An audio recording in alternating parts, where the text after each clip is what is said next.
ઓલપાડમાં નહેર નવીનીકરણ બાદ પાણી ન મળતા સિંચાઈને લઈ ખેડૂતો હવે આકરા મૂડમાં છે।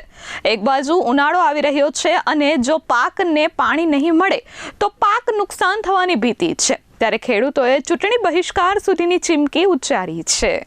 સુરત જિલ્લાના ઓલપાડ તાલુકામાં ખેતી માટે જીવાદોરી સમાન સિંચાઈના પાણીનો પ્રશ્ન વિકરાળ બન્યો છે। નહેરના નવીનીકરણના બહાને 35 દિવસ સુધી પાણી બંધ રાખ્યા બાદ હવે જ્યારે રોટેશન શરૂ થયું છે ત્યારે છેવાડાના વિસ્તારોમાં પાણી ન પહોંચતા ખેડૂતો પાયમાલ થવાની ભીતિ સેવી રહ્યા છે। તંત્રની ઘોર બેદરકારી સામે રોષે ભરાયેલા બરબોધન અને આસપાસના ગામના ખેડૂતોએ આગામી ચૂંટણીના બહિષ્કારની ચીમકી ઉચ્ચારી છે। મારું નામ ભાવેશ કુમાર દિનેશભાઈ છે। હું ઓલપાડ તાલુકાના ટેનાણા ગામનો રહેવાસી છું। અમારા વિસ્તારમાં આશરે 700 થી 800 વીઘા જેટલી ખેતી થાય છે અને અમારા આ જે 4 ગામો છે એમાંથી 90% લોકો ખેતી પર ડાંગર પર જીવિત છે।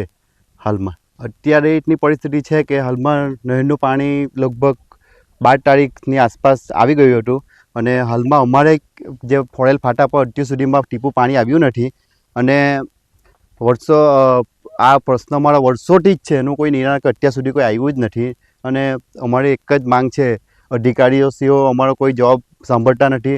એ લોકોના કોન્ટ્રાક્ટના માણસોને અહીંયા મોકલે છે અને એ લોકોની રીતે કોઈ ખેડૂતોને મળતા પણ નથી, આવીને એ લોકોનું કામ કરીને ચાલ્યા જાય છે, કોઈને કંઈ કહેતા જ નથી।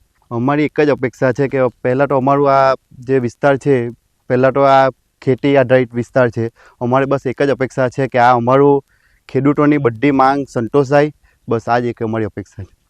ખેડૂતોનો મુખ્ય આક્ષેપ છે કે મુખ્ય કેનાલ અને માઇનોર કેનાલનું લેવલ એક સરખું રાખવામાં આવ્યું નથી। ટેકનિકલ ખામીના કારણે મુખ્ય કેનાલમાં પાણી હોવા છતાં માઇનોર કેનાલમાં પાણી ચડતું નથી। પરિણામે રોટેશન પૂર્ણ થવા આવ્યું હોવા છતાં બરબોધન, તેના રાંગ, તેના અને પિંજરત જેવા ગામોના ખેડૂતો માત્ર સૂકી ભટ્ટ નહેરો જોઈ રહ્યા છે। મારું નામ જિગ્નેશ કુમાર પરસોત્તમભાઈ છે। હું તેના ગામના ખેડૂતોને નહેરનું પાણી 5 તારીખથી છોડી દીધેલું છે। આજે 22 થી 23 તારીખ થઈ જાય પણ હજુ પણ કોઈ પણ કેનાલની ઓલપાડ તાલુકાના અનેક ગામોમાં પાણીની ખૂબ તકલીફ છે। અત્યારે કેનાલોમાં કંઈ પાણી જોવા મળતું નથી।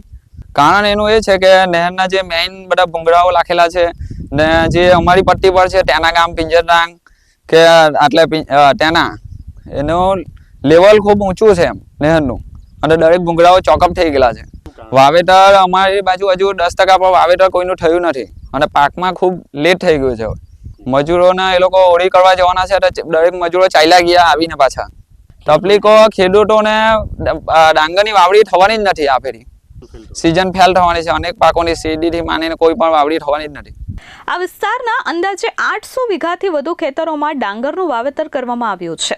પાણીના અભાવે હાલ 90% ખેતરોમાં સિંચાઈ બાકી છે અને જમીનોમાં તિરાડો પડવા માંડી છે। જો આગામી 2 થી 3 દિવસમાં પાણી નહીં મળે તો લાખો રૂપિયાનું બિયારણ અને મહેનત એળે જશે તેવો ડર ખેડૂતોને સતાવી રહ્યો છે। હોળીનો સમય હોવાથી મજૂરો પણ પોતાના વતન જતા રહે છે, જેના કારણે રોટેશન પૂર્ણ થવાના આરે છે, જેથી આખી સિઝન ખેડૂતોની ફેલ જવાની ભીતિ સેવાઈ રહી છે। મારું નામ સમીર કુમાર ડિંકરભાઈ પટેલ છે। હું હાલ ટેના ગામ પંચાયતમાં ડેપ્યુટી સરપંચ તરીકે સેવા આપું છું।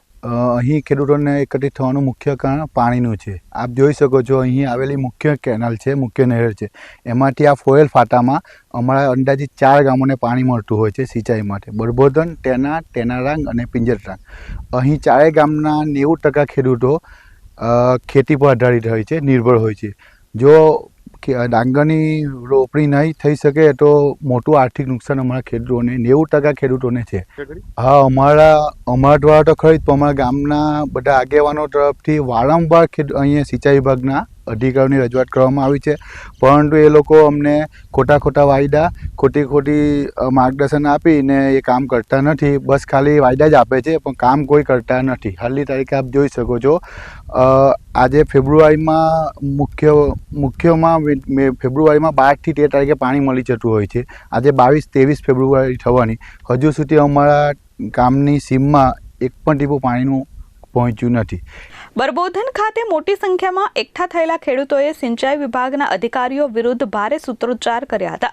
ખેડૂતોએ આક્રોશ સાથે જણાવ્યું હતું કે 35 દિવસ સુધી નહેર સમારકામ માટે બંધ રાખી ત્યારે અમે સહકાર આપ્યો, પણ હવે જ્યારે પાકને પાણીની જરૂર છે ત્યારે અધિકારીઓ એસી ઓફિસમાં બેસી રહ્યા છે। અધિકારીઓ પોતાના કોન્ટ્રાક્ટ કે નાના માણસોને સ્થળ પર મોકલી આપે છે. નહેર નવીનીકરણ સમયે ખેડૂતોએ માઇનોર કેનાલમાં મોટા ભૂંગળા મૂકવા રજૂઆત કરી હતી, પરંતુ ખેડૂતોની વાત ધ્યાને નહીં લેવામાં આવતા આજે તેના વિસ્તારના ખેડૂતો સિંચાઈ પાણીથી વંચિત રહ્યા છે, જેથી તેમને રોષ વ્યક્ત કરતા કહ્યું કે જો સિંચાઈનું પાણી નહીં મળે તો અમે આવનારી ચૂંટણીમાં મતદાનનો બહિષ્કાર કરીશું. અમે આશા અપેક્ષા એ રાખીએ છીએ. પહેલાં તો એ લોકોની મુખ્ય બેદરકારી એ છે કે આ મુખ્ય નહેર છે એના ફોયલ ફાટામાં 1 ફૂટ 2 ફૂટ નહેર આ ઊંડી કરી નાખવામાં આવી છે. પહેલું તો અહીંયાથી એ લોકોએ ઘણા નાખવાના હોય છે. એ કામગીરી એ લોકો કરી નથી. જે નથી કરવાની આગળની કામગીરી કરી નાખી છે. એટલે કે કોઈ અમારા ગામને એ લોકો સંપૂર્ણપણે અન્યાય કર્યો છે. પાછળથી વર્ષોથી અન્યાય કરતા આવ્યા છે. આજે પણ તમે જોઈ શકો છો અમારી કામગીરી જે પહેલી કરવામાં આવવાની હતી એ નથી કરી. તમે જોવો છો અમે ભવિષ્યમાં જો આ કામગીરી અમે અહીંયા અમારા ખેડૂતો ડાંગરની રોપણી ન કરી શકે તો અમે જિલ્લા પંચાયત તાલુકા પંચાયતનો બહિષ્કાર કરવાના છે. જો અમારું આ કામગીરી તાલુકા જિલ્લા ઇલેક્શન પહેલાં થઈ જાય આ કામગીરી તો જ અમે ઇલેક્શન કરીશું, નહીં તો અમે આ સંપૂર્ણપણે અમારા ગામવાળાનું કહેવું છે કે અમે બહિષ્કાર કરવાના છે. એનું મુખ્ય કારણ છે વારંવાર અમને દર વર્ષે અમારા ખેડૂતોની દયનીય હાલત કફોડી હાલત થઈ જાય છે અને અન્યાય થાય છે. હવે અમે અન્યાય સામે અવાજ ઉઠાવવા માટે જાગૃત છીએ. અમે હવે ક્યારે પણ અમે અન્યાય સહન કરવાના નથી અને અમે એકી સાથે બધા ખેડૂતો આંદોલન પર જરૂર પડે તો કરીશું. અને હું આપના માધ્યમથી એ જણાવવા માગું છું માનનીય મંત્રી શ્રી ઈશ્વરભાઈ ઠાકોરભાઈ પટેલે સાહેબ, આપનું નામ ખૂબ જ લોકપ્રિય છે. પાણી બાબતે આપ સારું એવું આપણું નામ છે સાહેબ. અમારા ગામ તરફથી આપને 2 હાથ જોઈને નમ્ર વિનંતી છે સાહેબ. અમારું આજનો પ્રશ્ન છે એ પ્રશ્નને વાંચ્યા આપી આપ અહીંના અધિકારીઓને કડક સૂચનામાં આદેશ આપો કે અહીંયાના તેના 4 ગામોને પાણી હજુ સુધી નથી મળ્યું, તો એ બાબતે પાણી મળે, અમારું ડાંગરની રોપણી થાય તો અમારા ખેડૂતોને આર્થિક નુકસાન બચી જાય.